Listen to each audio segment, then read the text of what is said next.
여러분들이 이 오후 시간에 우리 교회에 나오신 목적은 무엇보다도 하나님의 말씀을 들으러 나온 줄로 믿습니다. 네. 됐습니다. 네. 하나님의 말씀은 오늘 신약성경 맨 마지막인 요한계시록 1장에서 읽겠습니다. 성경을 가지시고 있는 분들은 자기 성경을 가지시고 찾기 바랍니다.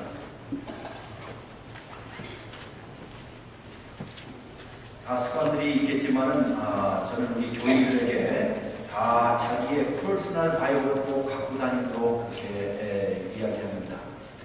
여러분들이 성경을 읽으시고 요한계시록 1장을 읽을 때 예수 그리스도의 계시라 이는 하나님이 그에게 주사 반드시 속히 일어날 일들을 그 종들에게 보이시려고 그의 천사를 그 종 요한에게 보내어 알게 하실 것이라. 요한은 하나님의 말씀과 예수 그리스도의 증거 곧 자기가 본 것을 다 증언하였는 자입니다. 이 예언의 말씀을 읽는 자와 듣는 자와 그 가운데 기록한 것을 지키는 자는 복이 있나니 때가 가까이 옵니다. 요한은 아시아에 있는 7 교회에 편지하노니 이제도 계시고 전에도 계셨고 장차 오실 이와 그의 보좌 앞에 있는 7 영과 또 충성된 증인으로 죽은 자들 가운데서 먼저 나시고 땅의 임금들의 머리가 되신 예수 그리스도로 말미암아 은혜와 평강이 너희에게 있기를 원하노라. 우리를 사랑하사 그의 피로 우리의 죄들을 우리 죄에서 우리를 해방하시고 그의 아버지 하나님을 위하여 우리를 나라와 제사장으로 삼으신 그에게 영광과 능력이 세세토록 있기를 원하노라. 아멘. 볼지어다 그가 구름을 타고 오시리라. 각 사람의 눈이 그를 보겠고 그를 찌른 자들도 볼 것이요 땅에 있는 모든 족속이 그로 말미암아 애곡하리니 그러하리라. 아멘. 주 하나님이 이르시되 나는 알파요 오메가라 이제도 있고 전에도 있었고 장차 올 자요 전능하신 자라 하시더라. 나 요한은 너의 형제요 예수의 환난과 나라와 참음에 동참한 자라. 하나님의 말씀과 예수를 증언함으로 말미암아 반모라 하는 섬에 있었더니 주의 날에 내가 성령의 감동이 되어 내 뒤에서 나는 나팔 소리 같은 큰 음성을 들으니 이르시되 내가 보는 것을 두루마리에 써서 에베소, 서머나, 버가모, 두아디라, 사데, 필라델피아, 라우디아게아 등 7 교회에 보내라 하시기로 몸을 돌이켜 나에게 말하는 음성을 알아보려고 돌이킬 때에 7 촛대를 보았는데 촛대 사이에 인자 같은 이가 즉 사람 같은 이가 발에 끌리는 옷을 입고 가슴에 금띠를 띠고 그의 머리와 털의 희귀가 흰 양털과 같고 눈 같으며 그의 눈은 불꽃 같으며 그의 발은 풀목불에 달려난 빛난 주석과 같고 그의 음성은 많은 물소리와 같으며 그의 오른손에는 7 뼈리 있고 그 입에서 좌우에 날선 검이 나오고 그 얼굴은 해가 힘있게 비치는 것 같더라. 내가 볼 때에 그 발 앞에 엎드려져 죽은 자같이 되네. 그가 오른손을 내게 안고 얹고 이르시되 두려워 말라. 나는 처음이요 마지막이니 곧 살아있는 자라. 내가 전에 죽었었노라. 볼지어다 이제 세세토록 살아있어 사망과 음부의 열쇠를 가졌느니 그러므로 내가 본 것과 지금 있는 일과 장차될 일들을 기록하라. 내가 본 것은 내 오른손의 7 별의 비밀과 또 7 큰 촛대라. 7 별은 7 교회여 사자요 7 촛대는 7 교회니라. 아멘. 아마 여러분의 일생 가운데서 가장 긴 성경 공독을 하지 않았는가 생각이 들어요. 사실 성경 공독 자체는 하나님의 말씀을 읽는 행위입니다. 설교보다 더 중요한 것이 하나님의 말씀은 성경 자체입니다. 요한계시록은 한편의 시와 같습니다. 시와 같아요. 즉 여러분과 제가 알고 있는 것을 더해주지는 않습니다. 요한계시록은 예수 그리스도에 관해서 새로운 사실을 말해주지도 않습니다. 이미 복음서에서 마태, 마가, 누가, 요한에서 이미 이야기하고 있는 것들에 대해서 새로운 것을 더하지는 않습니다. 그러나 요한계시록은 시와 같아서 시를 아시는 분들은 아시겠지만 이미 여러분이 잘 알고 친숙한 것을 신선하고 새로운 방식으로 이야기하는 것이 시입니다. 옛날 진리들을 한데 묶어서 새롭게 여러분들이 이해할 수 있도록 우리에게 이야기해 주는 것이 바로 시가 하는 일입니다. 이런 면에서 요한계시록은 처음부터 마지막까지 매우 시적인 그런 구성을 갖고 있습니다. 여러분이 이 시처럼 읽지 않는다고 한다면 요한계시록을 알 수가 없을 것입니다. 요한계시록을 시처럼 읽지 않는다면 잘못 읽거나 잘못 해석하게 될 것이고 나중에는 잘못 사용한 격이 되는 것입니다. 지금 한국 사회에서 특별히 가장 큰 이단 가운데 하나인 신천지라고 불리는 것이나 수많은 이단들이 생겨나는 것들은 대부분 요한계시록 그리고 요한계시록을 어떻게 읽어야 할지 그들은 시가 무엇인지 모르는 가장 무식한 사람들이 바로 이단들입니다.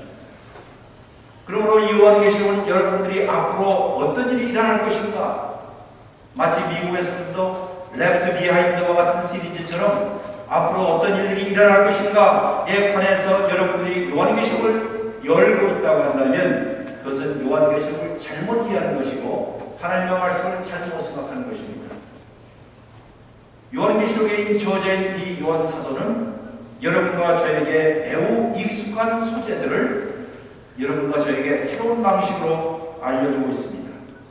자, 여기에 한마디를 기억하십시오. 나 요한은 너희의 형제요 예수의 환난에 동참하는 자로서 21세기 바로 이 시간에 사도 요한께서 여러분과 저에게 이야기합니다. 애나버 소망교회에 있는 여러분들이요 나는 여러분들의 형제요 그 다음 나는 예수 그리스도의 환난에 동참한 자로서 반모라 하는 섬에 있었습니다. 반모라는 섬에 있었습니다. 그런데 주의 날에 내가 성령의 감동을 얻게 되었습니다. 는 이 짤막한 구절이 요한계시록 1장 9절과 10절 사이에 있습니다. 다시 한번 들어보세요. 나는 여러분들의 형제입니다. 그런데 나는 예수 그리스도의 환난에 동참하게 되어서 어느 섬에 갇혀 있다고요? 다 같이 어디요? 반모라고 하는 섬에 갇혀 있게 되었습니다. 그런데 주의 날에 Lord's Day 오늘 같은 주의 날에 내가 성령 안에 있게 되었습니다 하는 짤막한 문구가 1장 9절과 10절에 있습니다. 사도 요한은 두 가지 사실을 하나로 지금 묶고 있어요. 시절과 날짜를 하나 묶어서 하나의 아름다운 문양을 이루는 것처럼 첫째로 나는 어디에 있었습니다? 나는 반모섬에 있었습니다. 한번 저를 따라서 하세요. 나는 반모섬에 있었습니다. 두 번째는 나는 성령 안에 있었습니다. 자, 하나는 나는 반모섬에 있었습니다. 동시에 나는 성령 안에 있었습니다. 헬라어로 얘기하면 이 두 가지 서로 상반된 두 문장을 하나로 시일과 날짜를 묶듯이 하나로 묶어지고 있어요. 요한이 있는 곳이 어디라고요? 반모섬. 혹시 우리 성도들 가운데서 성지순례 한번 갔다 오신 분 있어요? 네, 성지순례 중에서 터키 지방 갔다 오신 분. 터키. 성지순례라고 하면은 저쪽 우리 기리스탄에 갔다 오신 것 같은데 터키 갔다 오셨죠? 지금 터키에 맨 서쪽 맨 밑에 가보면 그걸 소아시아 지방이라고 합니다. 에이시아 마이너라고 해요. 그 터키에 저 서쪽 해변가로 가면 오늘 성경에 나오는 7도시가 있습니다. 7도시. 그 중에서 가장 큰 도시가 에베소라고 하는 도시예요. 그 에베소에서 배를 타고 그리스를 향하여서 에게해, 아름다운 에게해를 지나 약 한 대시간을 가보면 천혜의 절벽 흰 바위로 되는 아름다운 섬 하나가 있습니다. 이름이 뭐죠? 뭐라고요? 반모섬. 반모섬 하나 있습니다. 자, 이 반모섬은 정치범들이 잡혀서 유배되어 가 있는 외로운 섬이 2000년 전 반모섬이었습니다. 반모섬은 매우 작아요. 몇 해 전에 저와 우리 집사람이 그쪽 지역을 순방하면서 반모섬에 갔어요.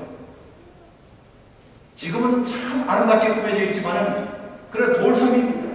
흰 돌섬, 황량하기 그지없는 나무 하나 없는 바위섬입니다. 에베소에서 남서쪽으로 대략 한 100km 정도, 한 60마일 정도 떨어진 섬입니다. 정치적으로 불순한 사람들을 다 가둬놓는 데가 반모섬이었어요. 자, 사도 요한이 있는 곳이 어디라고요?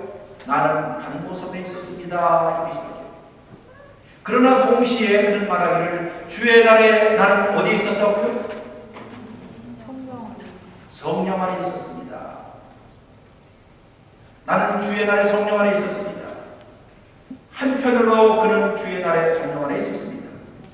예배의 날에, 예배 시간에, 주의 날에 요한은 아주 멀리 있는 대륙에 있는 모든 사람들에게 자기가 받았던 모든 하나님의 메시지와 기도들을 전 세계에 있던 모든 사람들에게 보내고 있었습니다. 그 뜻이에요. 바로 그때에 하나님의 영이 그에게 와서 내가 이제 하나님의 영 가운데 있었습니다. 반모섬에 있었던 요한이 하나님의 영이 그에게 임하기 시작하자 갑자기 사람들에 의해서 버림받았던 그 섬 반모섬이 생명으로 가득 차기 시작했다.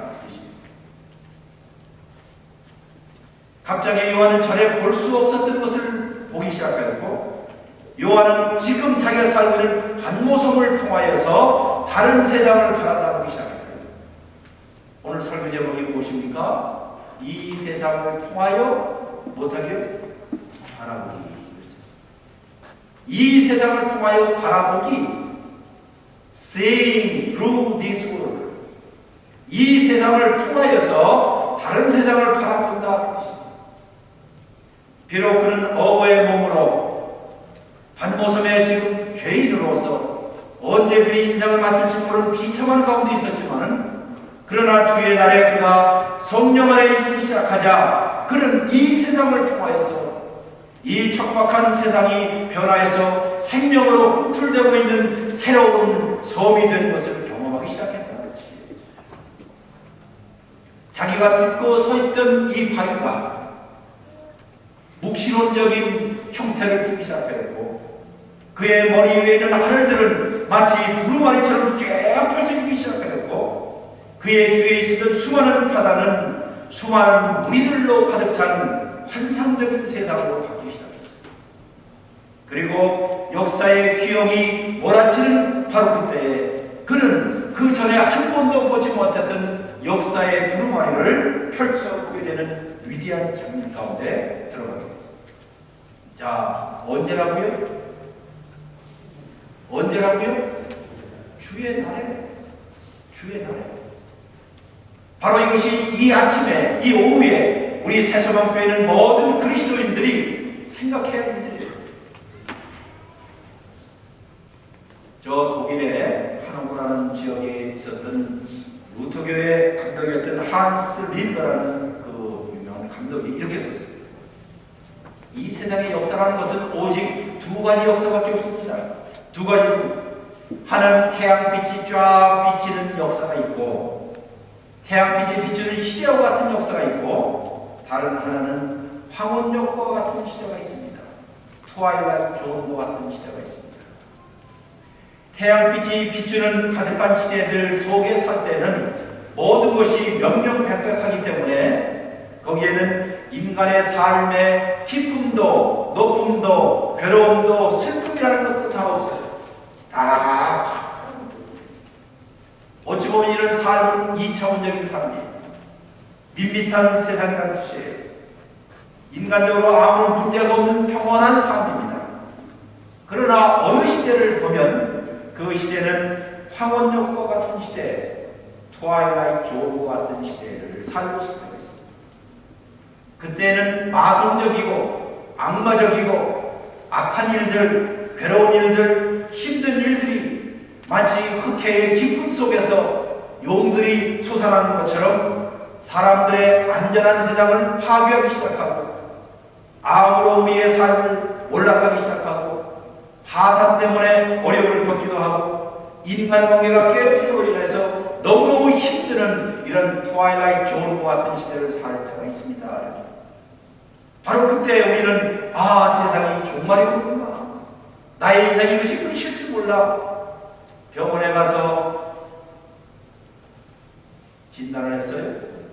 의사 선생님 말하기를 다음 일주일 후에 다시 오셔야 할 것 같습니다. 왜요? 아무래도 바이옵시를 해야 할 것 같습니다. 왜냐하면 이 안에 까만 점이 보이기 시작합니다. 만약에 여러분이 있다면 일주일 동안 여러분 어떤 시대를 보내겠어요? 트와일라이트 존과 같이 잠을 자지 못합니다. 일주일 후에 병원 문을 열면서 닥터스 오피스에 문을 여는 순간 여러분들이 쳐다보는 것은 어디를 쳐다봅니까? 의사의 입을 쳐다보는 거예요. 저기서 무슨 말이 나오는 거예요? 지난번 발견됐던 건 말이지요. 그러면 그 다음 말이 무슨 말이 나오는 거예요? 자, 이렇게 우리는 우리의 인생에 있어서 트와일라이트 존과 같은 종말들을 때때로 경험하는 순간이 있을 것이라는 것이에요. 바로 계시록의 첫 번째 독자들은 이러한 황혼역과 같은 시대를 살고 있었던 그리스도인이었습니다. 설명이 좀 필요할 것 같아요. 그 당시에 2000년 전에 로마의 황제가 있었습니다. 로마의 시저가 있었습니다. 그 시저의 이름은 도미티안이라는 시저가 있었어요. 도미티안이라는 황제가 로마의 황제였습니다. 도미티안 황제는 새로운 시대를 만들었고 새로운 역사를 만들었던 위대한 로마의 황제였습니다. 그리고 그는 이렇게 늘 이야기했습니다. 이 세상이 황제를 갖게 된다면 더 이상 하늘로부터 아무런 빛이 필요 없다. 무슨 말인지 아세요? 이 세상이 황제를 갖게 되었다면 더 이상 하늘로부터 빛이 필요 없다. 즉 내가 누구다? 내가 빛이다. 이렇게 이야기했던 위대한 황제 이름이 도미티안입니다. 왜냐하면 자기만이 주님이라고 이야기했기 때문입니다. 내가 로드다. 내가 주다라고 얘기했습니다. 여러분이 성경을 읽거나 우리 찬양할 때마다 많은 찬양 가운데 이런 찬양을 많이 부를 거예요. 자, 예수는 다시 성가대 시작. 예수는 그리스도. 다 같이요. 그다음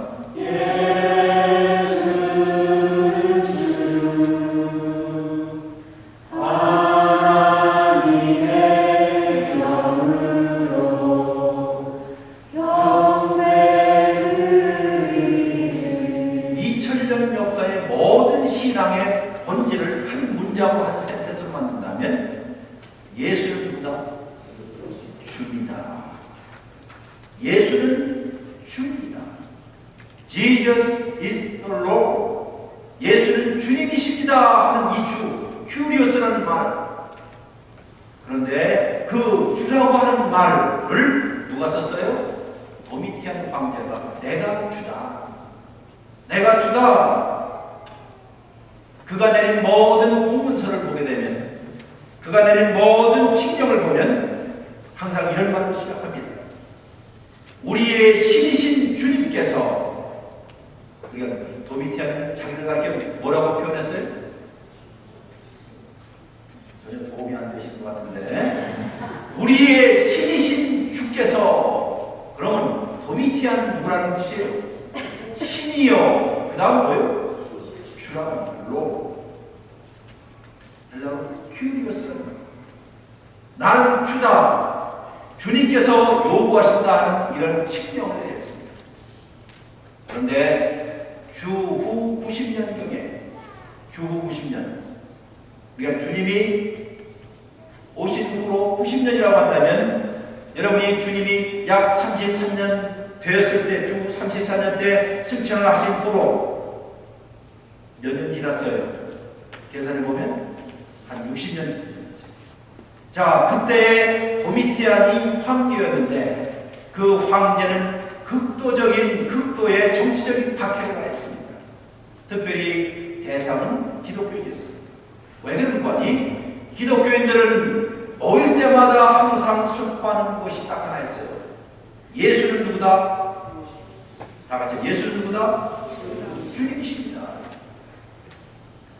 여러분들 정말로 그리스도인을 한다면 여러분의 삶 가운데서 예수 그리스도가 주라고 고백하십니까? 왜 대답 안 하시고? 예수님은 정말 주님이십니까? 네. 이것이 2000년 기독교 역사의 가장 중요한 부분 하나예요. 그런데 그 당시 주가 누가 있어요? 도미티안이에요. 그러므로 인해서 초대교회 박해는 이렇게 해서 시작한 겁니다. 초대교회의 유명 박해는 다른 것이 아니라 아니 내가 주인데 어찌하여 예수라고 한 인간을 주라고 하느냐. 그래서 초대교회 박해를 시작합니다. 우리는 그저 센티멘탈하게 예수는 그리스도 예수는 주라고 얘기하지만은 그러나 이것은 목숨을 담보로 하는 신앙 고백이었어요. 목숨을 담보로 하는 신앙 고백, 나의 삶의 유일한 주님 왕은 예수 그리스도밖에 없습니다. 이 문제 때문에 초대교회에 박해가 시작했습니다. 기독교인들은 말하기를 예수는 세상의 통치자여 예수님은 주님이시다라고 고백했기 때문에 그들은 동시에 황제 숭배를 거절하기 시작했습니다. 이러면서 도미티안은 기독교인들에 대해서 대대적인 충청 전쟁을 선포했던 최초의 황제였고 기독교인의 운동, 신앙운동 뒤에는 모든 황제들의 권위를 위협하는 그 어떤 인물, 누구죠? 예수라는 사람이 있다는 생각을 했던 최초의 황제가 누구예요? 도미티안입니다. 그리고 이 도미티안은 이 인물을 향해서 전쟁을 선포했던 최초의 황제였고 이 전쟁에서 패배한 최초의 황제가 됐어요. 그런데 이 사도 요한이, 이 목사님이 사역했던 그 지역이 어느 지역일까요? 에나브로는 아니었고 어딜 거라고요? 에베소였어요. 에베소에서 가장 오랜 동안 목회를 했던, 지금쯤 돼서 나이가 제일 많았던, 여러분이 기독교 역사를 보면 사도 요한은 정말 늙을 때까지, 머리가 백발이 들 때까지 거기서 사역했어요. 그런데 이 에베소는 소아시아 지역에서 황제 숭배의 센터였습니다. 황제 숭배. 동시에 에베소는 소아시아 지방에 있어서 기독교의 중심지이기도 했어요. 황제 숭배의 중심지인 동시에 기독교인들의 신앙의 중심지였어요. 그러니 자연스럽게 무엇이 있어요? 심각한 신앙적인 갈등과 마찰과 박해의 센터가 바로 에베소였어요. 주 70년경, 여러분이 좀 상식적으로 주 70년경 예루살렘이 함락되고 온 하나님의 백성들 제자들이 전세계 디아스포라처럼 흩어지게 되었을 때 동쪽으로 저 북쪽으로 가서 흩어졌던 가장 센터가 어디라고요? 에베소였습니다. 거기에서 목회를 하였던 목사님 이름이 사도 요한이었습니다.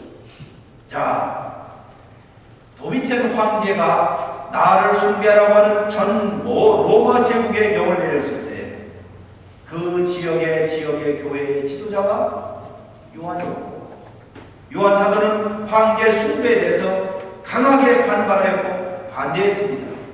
그러다 보니 에베소 지역에 있는 모든 관공서의 공무원들과 정치가들에게 가장 싫어하고 미워하는 대상이 누굴까요? 사도 요한이었습니다. 그 요한 목사를 제일 싫어했어요. 이런 사실이 로마에 있었던 도미티안 황제의 귀에 들어가게 되었습니다. 때는 주후 95년경. 도미티안 황제는 바로 이 늙은 사도 요한 목사님을 로마로 소환했습니다.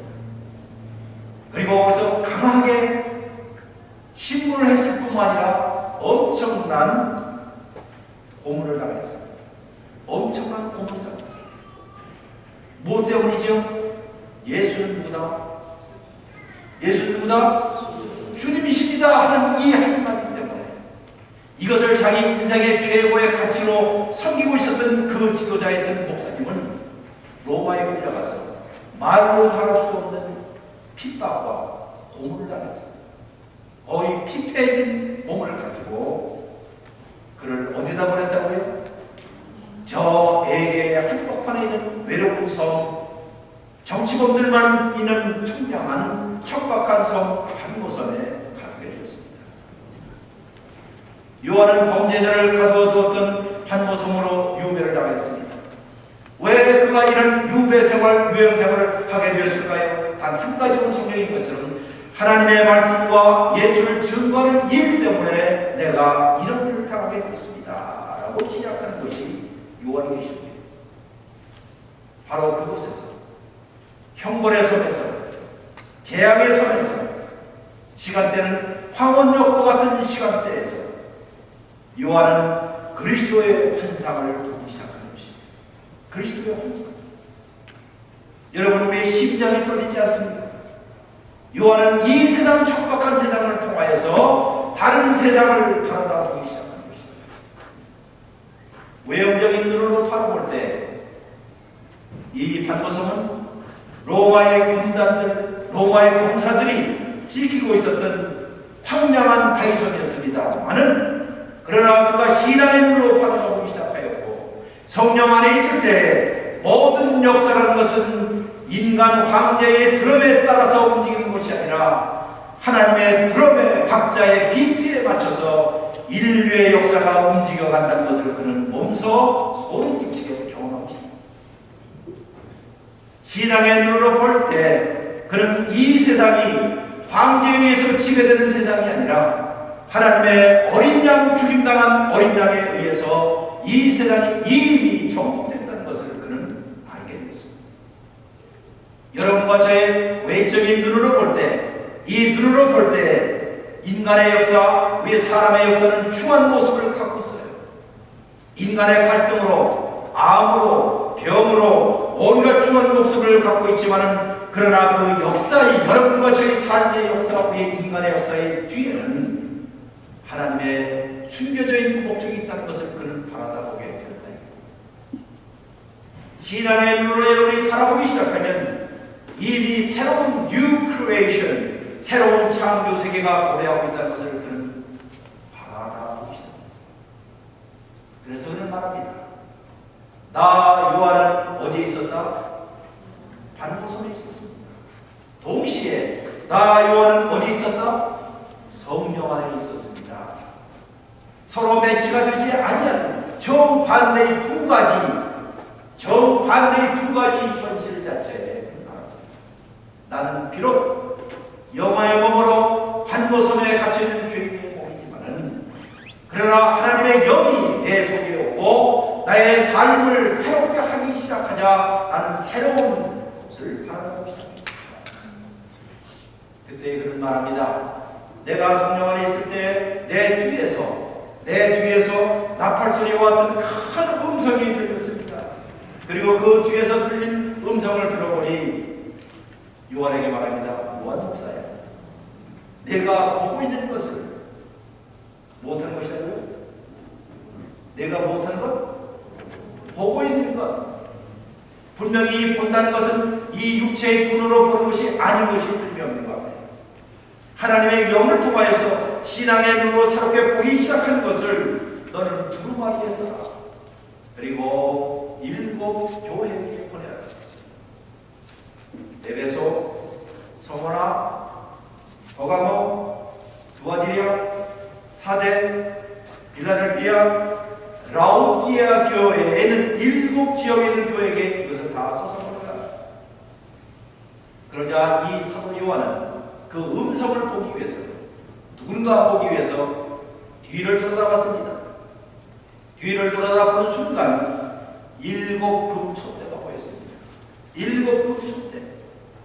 그리고 이 7 금촛대 사이에 사람과 같은 이가, 인자와 같은 이가 발에 질질 끌리는 긴 옷을 입고 가슴에는 금띠를 입고 그 머리와 털에 희기는 흰 양털같이 휘었고 그의 눈은 불꽃과 같았고 그의 발은 불목에 단련된 빛난 주석과 같았고 그의 음성은 많은 물소리와 같았고 그의 오른손에는 7 별들이 들려 있었고 그의 입에는 좌우에 날선 칼들이 들려져 있었고 그의 얼굴은 해처럼 찬란하여 강력하게 비치는 그 모습을 보게 되었습니다.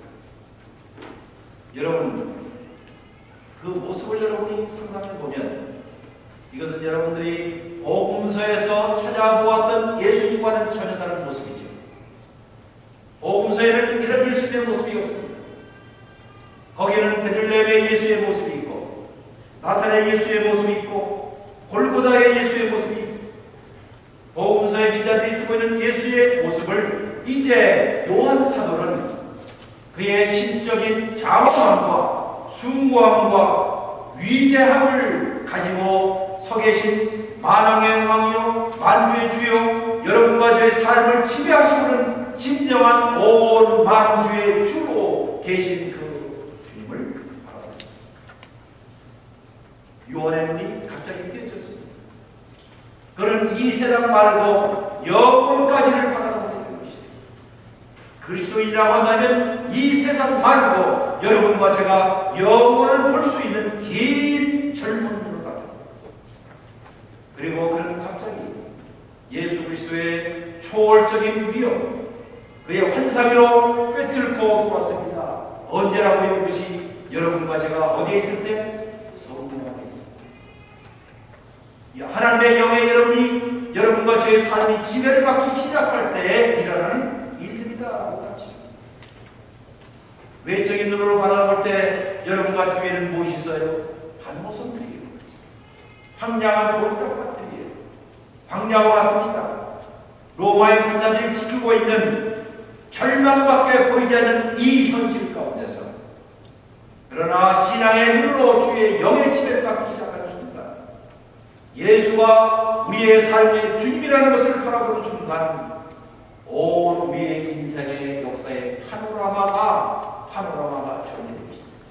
두루마리처럼 펼쳐지면서 예수 그리스도께서 왕권을 잡고 역사의 중앙에 무대에 계시며 두려워 말라 나의 사랑하는 아들아 나의 사랑하는 딸아 내가 온 인류의 역사 너의 삶의 역사를 주고 있다라고 얘기하시는 분을 보십니까? 이걸 볼 수 없다고 한다면 우리는 그리스도인이기를 포기하자. 이런 이유 때문에 성경 마지막 책인 이 요한계시록을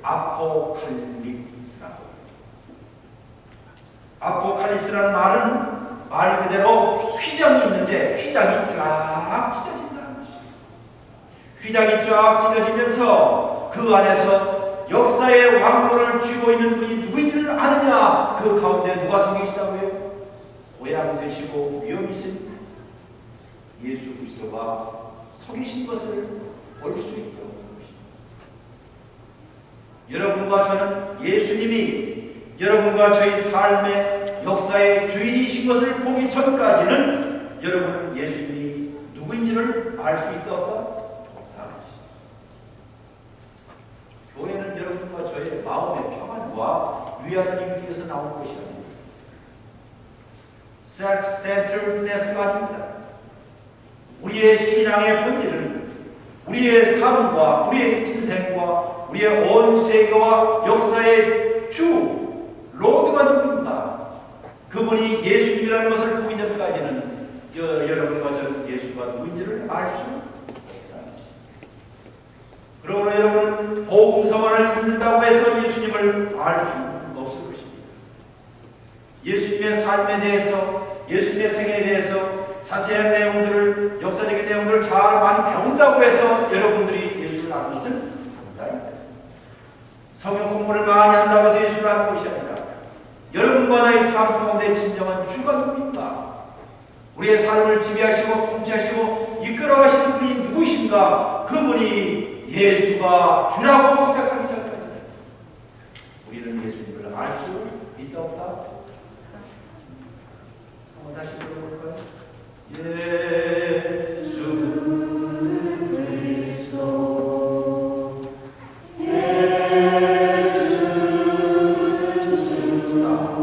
예수는 처음에는 뭐라고요? 그리스도는 헬라어예요. 그럼 히브리어로 다 같이 하세요. 예수는 그리스도의 히브리어 표현은 메시아. 장차 올 메시아, 장차 올 왕으로 오시는 그분. 예수는 그리스도. 같이 예수는 주. 하나님의 영으로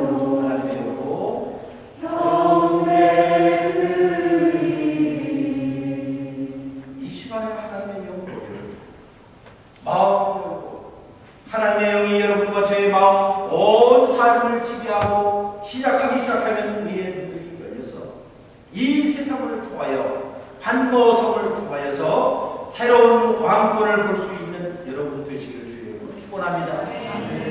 신앙의 문제. 여러분과 저의 관심은 예수님의 얼굴이 아닙니다. 예수님의 모습이 아닙니다. 예수님의 목소리, 예수님의 음성입니다.